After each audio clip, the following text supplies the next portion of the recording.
Salut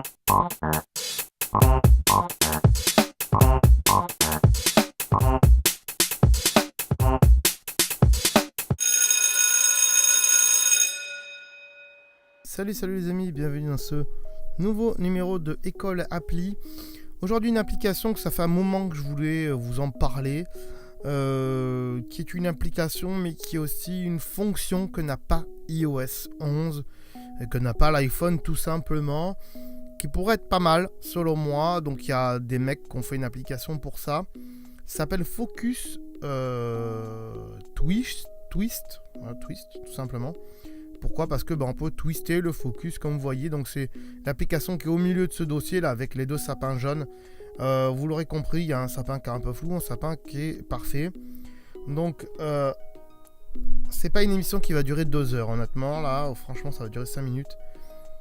J'ai fait une photo pour vous montrer, mais comme je suis à l'intérieur, que j'enregistre à l'intérieur, ça va pas être bien probant de vous montrer quelque chose. Donc on va voir que ça peut marcher avec d'autres personnes, vous allez voir. Donc honnêtement, qu'est-ce que ça fait ? Vous prenez une photo ici, voilà, vous cliquez ici, vous tapez, vous ne bougez pas pendant quelques instants, ça prend une photo mais sur plusieurs longueurs pour pouvoir faire un twist sur le focus en fait, ok ? Je vais vous expliquer. Vous voyez ici, il y a des gens qui ont déjà pris des images. Alors comment ils se sont retrouvés là ? Je sais pas, je pense que c'est le compte le compte Instagram du développeur qui a mis ça là, ou je sais pas comment ça marche, mais bon bref, parce qu'on peut pas les envoyer, vous voyez. Ici on peut les envoyer en mail, en SMS, en Twitter, mais on peut pas les envoyer à leur serveur, donc c'est un peu bizarre, bref. Résultat, vous voyez ici donc il y a la cafetière là, elle est plutôt nette, et les paquets de café, il est pas très net. Si je clique sur le paquet de café, il va me faire la mise au point sur le paquet de café. Ok. Si je fais la mise au point sur la vitre, il va me faire la mise au point sur la vitre. Si je fais la mise au point sur la cafetière, il va me faire la mise au point sur la cafetière. C'est pas bien probant, mais on voit bien quand même sur le paquet de café qu'il y a la mise au point qui est faite sur le paquet de café et pas sur la cafetière. Ici c'est pareil. Si je clique là-dessus, ça me fait un focus sur le gâteau alors qu'on savait pas que c'était un gâteau et ça met du flou derrière. Si je clique sur la chaise, ça va mettre la mise au point sur la chaise et pas sur le gâteau. Et si je mets sur la bouteille, ça met plutôt sur le gâteau. Ouais. Voilà, c'est pour faire des trucs au premier ou au deuxième plan. Vous voyez ici la plante, hop, on va faire un focus sur la plante. Là c'est la plante qui est en focus. Et si je mets sur le réveil, c'est le réveil qui est en focus. Voilà à quoi sert cette application. Elle sert essentiellement à ça. Ici vous voyez là que l'escargot il est flou. Si je clique dessus, il est net et c'est le reste qui est flou.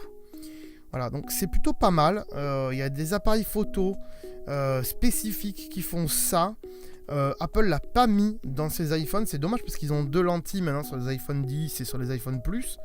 Donc on aurait pu se dire, voilà, ils auraient pu le mettre. Peut-être qu'ils le mettront plus tard, qui sont pas forcément au point. Mais quand on voit quand même que y a des mecs qui font une application qui fait ça et qu'on a besoin de cette application et pas de l'iPhone nativement, c'est un peu dommage parce que c'est plutôt pas mal. Ça devrait être intégré dans tous les appareils photo. Là c'est un algorithme qui fait ça en prenant 2 photos. Bon voilà. Bref, c'est plutôt pas mal. Si ça vous intéresse, que vous êtes photographe, ça peut être sympathique dans certains cas d'usage. Donc voilà, n'hésitez pas. En tout cas, il n'y a pas grand chose à dire d'autre sur cette appli. Ça fait que ça, exclusivement que ça. Et c'est bien pour ça que je m'en sers quasiment jamais. Comme d'habitude, vous pouvez nous retrouver sur la page Facebook de l'émission en recherchant École Tech Geek, mais aussi sur le compte Twitter de École Tech Geek en recherchant bien sûr @École Appli. La page Pinterest qu'on vient de faire, c'est tout neuf pour y retrouver des objets geek et aussi du matériel en recherchant donc École Tech Geek. Mais aussi mon compte Instagram personnel, c'est @Timena. Pour ceux qui savent toujours pas, le YouTube, pour vous y abonner, c'est École Tech Geek. Et enfin, pour toutes les autres choses, tous les comptes Twitter, les pages Facebook, Instagram, les émissions que je fais pour vous, une seule adresse, www.mirific.fr.